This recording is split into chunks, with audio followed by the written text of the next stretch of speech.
سلام خبركم متخاتلتي تግራይ ጋርዲያንስ ንሎሙዓንቲ ካቢኔ ጊዜያዊ ምምሕዳር ትግራይ ንኣባላት ሰራዊት ትግራይ ዝምልከት ናይ ተጠቃምነት ሓድሽ ደንቢ ዘውፅኦ ዝርዝር ኣፈጻጽሙ ዝምልከት ዝረኸብናዮ ሰነድ ናባኹም ክነብል ኢና ክሳብ መወዳእታ ምሳና ክትጸንሑ ብኽብሪ ዕድም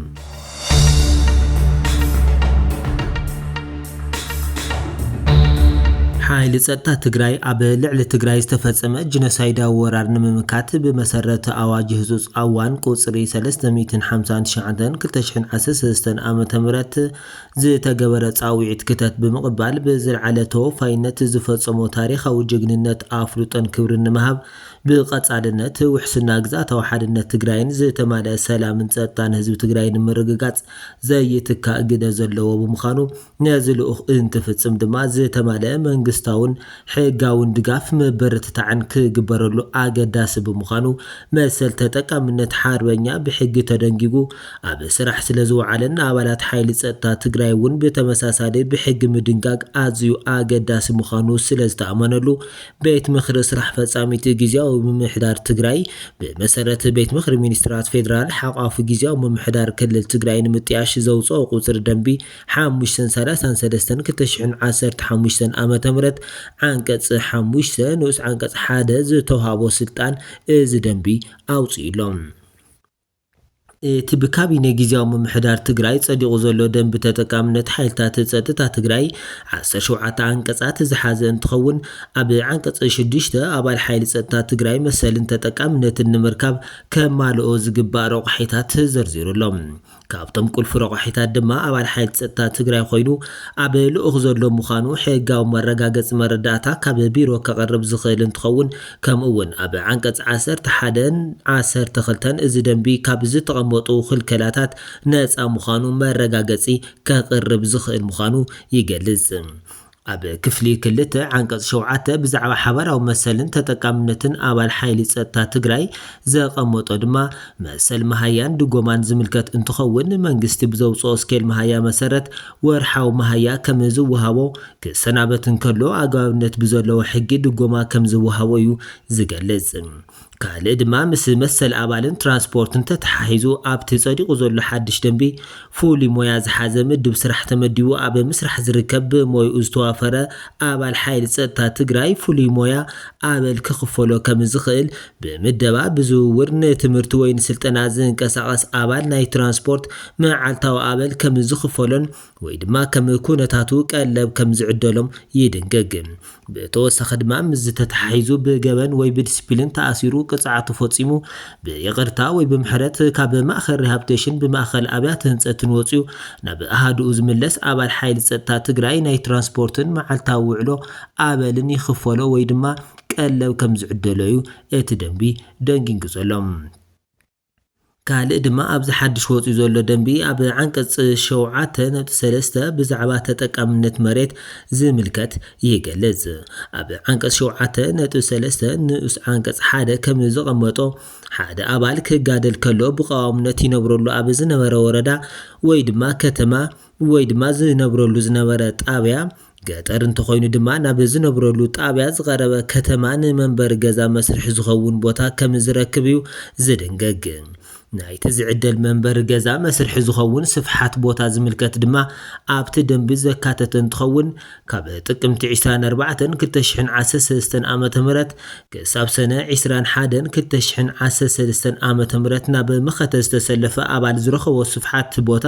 200 ካሬ ሜትር ካብ ሰነ 22/2013 ዓመተ ምህረት ክሳብ ታሕሳስ 30/2014 ዓመተ ምህረት ናብ መኸተ ዝተሰለፈ ኣባል ዝረኸቦ ስፍሓት ቦታ 175 ካሬ ሜትር እንትኸውን ካብ ጥር 1/2014 ዓመተ ምህረት ክሳብ ዝደንቢ ዝጸደቐሉ እዋን ኣብ ልኡኽ ዘሎ ኣባል ዝረኸቦ ስፍሓት ቦታ ድማ 140 ካሬ ሜትር ከም ዝኾነ ኣቐሚጡሎም ምስ ብዝተተሓዘ ድማ ዝሐሸ ስፍሓት ዘቐምጥ ናይ ከተማ ስታንዳርድ መሬት እንተሃልዩ በቲ ዝሐሸ ስታንዳርድ መሬት መሰረት ዘሎ ስፍሓት ቦታ ክረክብ ከም ዝኽእል እቲ ደንቢ ይሕብር بمسرت نؤس عنقص سلسته نطو حدا عنقص شوعته إذا عنقص كتأنا قد زي يخيل أب تقرأي نتصور أدراشا نبارنت زي ولو كابز تفلالو كبابتات إثيوبيان وصاها قرن موطين غاس هزو تقرأي دقيفو مس حيل ستا تقرأي تاتنبيرو أب قلقالوت زركب أبال بيرو أبزو سنو كباب كيدو زي تأنا قد يخون بيرون توسن أب حدا ويستوسنا مأخلات كي يأكب قبو تنقاق كقبر كمزلو دما اتدنبي يقلز عب مختب مستافو مغنيات مسرح منبر جزاز توهاو أبال انتهاليو كالأي كمزي وهاوون يقلز بتوسخ ما قدم صعب أوهاوا مسل تتقامنت مريت زملكت بيرو مس بيرو مريت بمتحوار بزومصو مورحي يوسن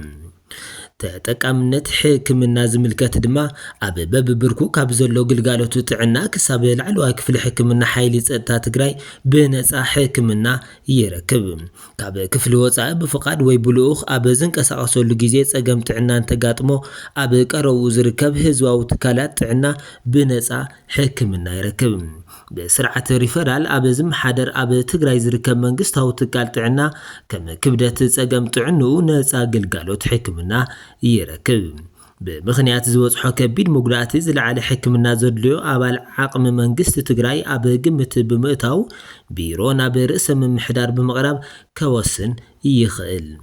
مسل قدامنا تنزم الكتدما أبتي دنبي كم زيبل أب منقستاون زي منقستاون قلقالوت وهابتي تكالات إذا كلل قدامنا قلقالوت يركب أب حزباون بهلاون بعالات ناي كبربوتا قدامنا يركب بزعبا شلمات أفلوطون سنة سرعات قبرن دما اتي دنبي كم زي السعب دنجي قولهم أبال حيل صدتا تقراي أبزل على فصاص مالوخ زمزقبة أفلوطون شلماتن ناي مركب مسل ኣለዎም أبال حيل صدتا تقراي كابز عالم بموتن تفلس نسرعات قبري بناي منقست وصاي بمسرت كوميشن حربنيا زوصو ممرحي أب مقابر حربنياتات يفصم يبل اتدنبي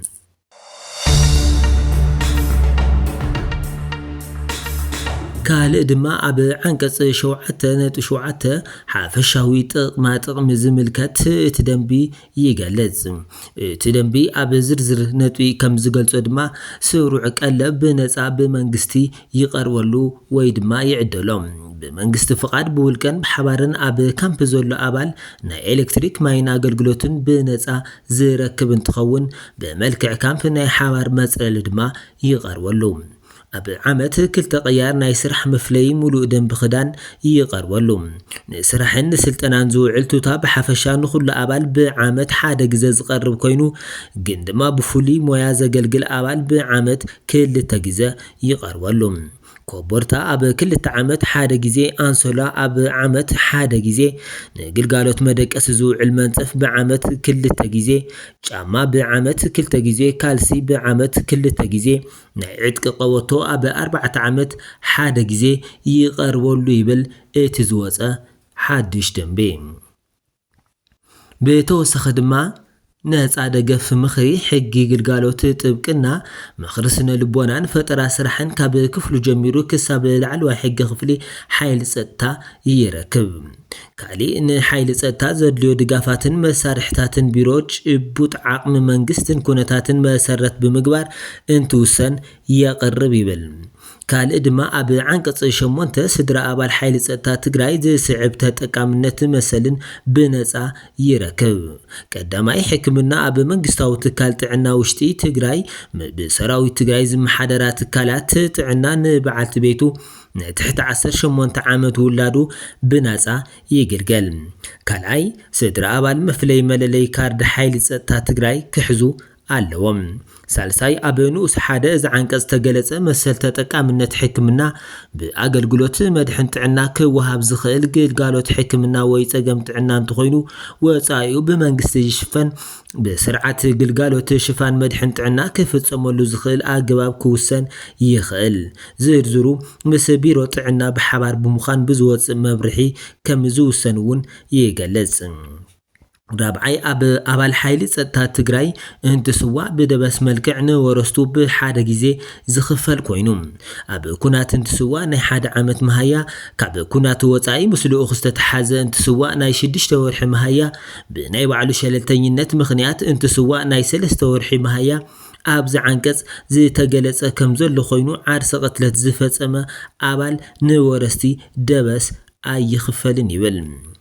ኣብዚ ዓንቀጽ 9 ግቡእ ኣባል ሓይልታት ጸጥታ ትግራይ ኢሉ ዘቐመጦም ነጥብታት እውን ኣለዉ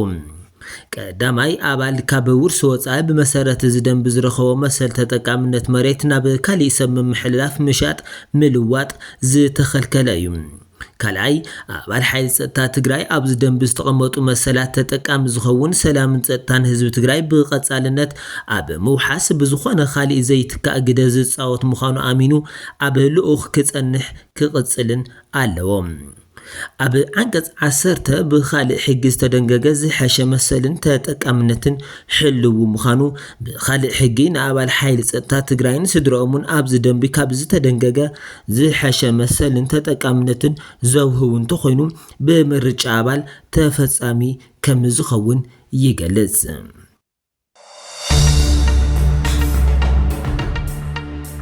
ካልእ ድማ ኣብ ዓንቀጽ 11 እግድን ምቁራጽን መሰል ተጠቃምነት ኣባልን ስድሩን ዝምልከት ድማ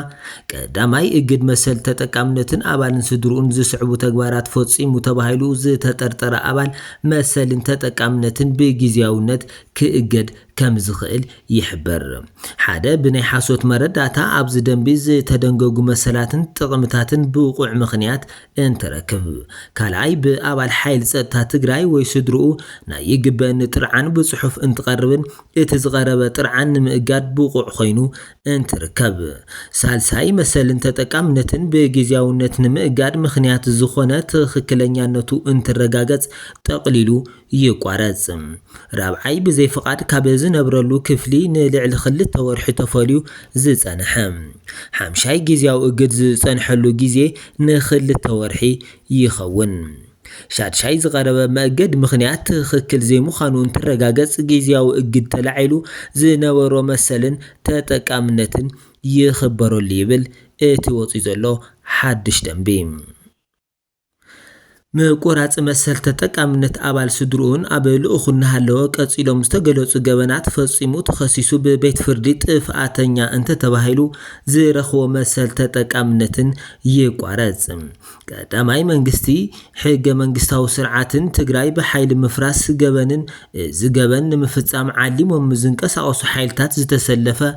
አንጻር ብሔራዊ ረብሓ ህዝቢ ትግራይ ዝተሳተፈ ዝሓገዘ ዘማኸረ ስለላዊ መረዳእታ ዘቐበለን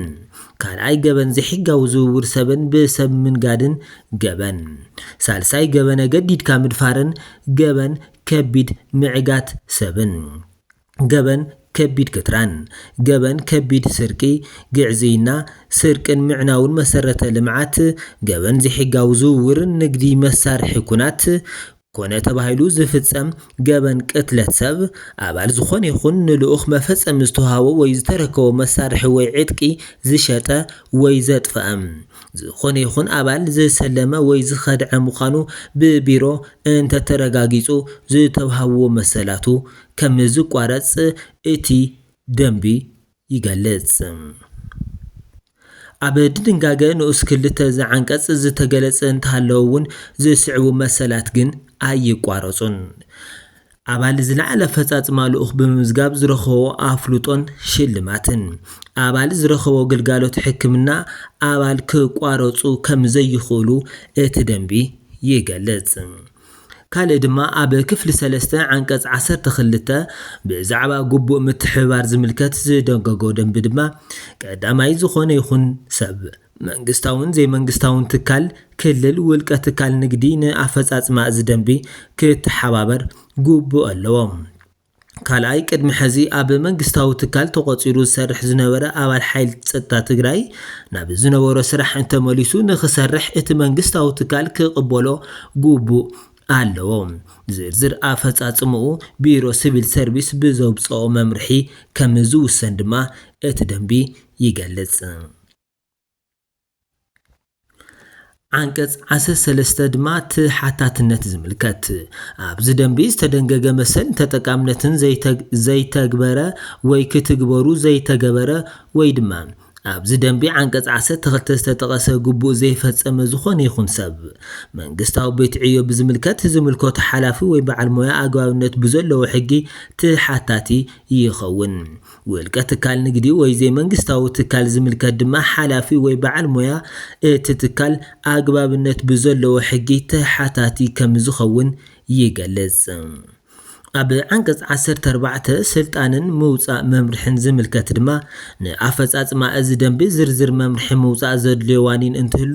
ቢሮም ዝምልከቶ ኣብያተ ዕዮ ብምትሕብባር መምርሒ ከም ዘውፅእ ይገልጽ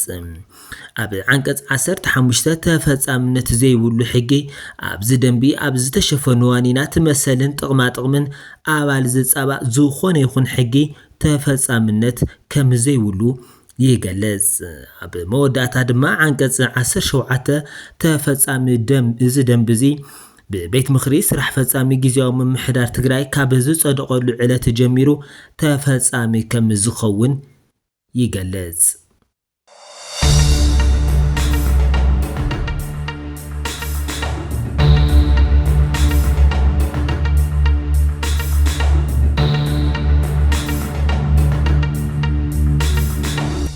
ዝኸበርኩም ተኸታተልቲ ትግራይ ጋርዲያንስ ንሎማዓንቲ ብዛዕባ ዝወፀ ሓድሽ ደንቢ ተጠቃማይነት ሓይልታት ፀጥታ ትግራይ ዝምልከት ዝርዝር ኣፈጻጽማ ደንቢ ሒዝናልኩም ዝመጻና ሓበሬታ ነዚ ይመስል ነይሩ ኣብ ካልኦት መደባት ብካልኦት ትሕዝቶታት ክሳብ ንረኸበ ሰላም ረህዋን ንኹላትና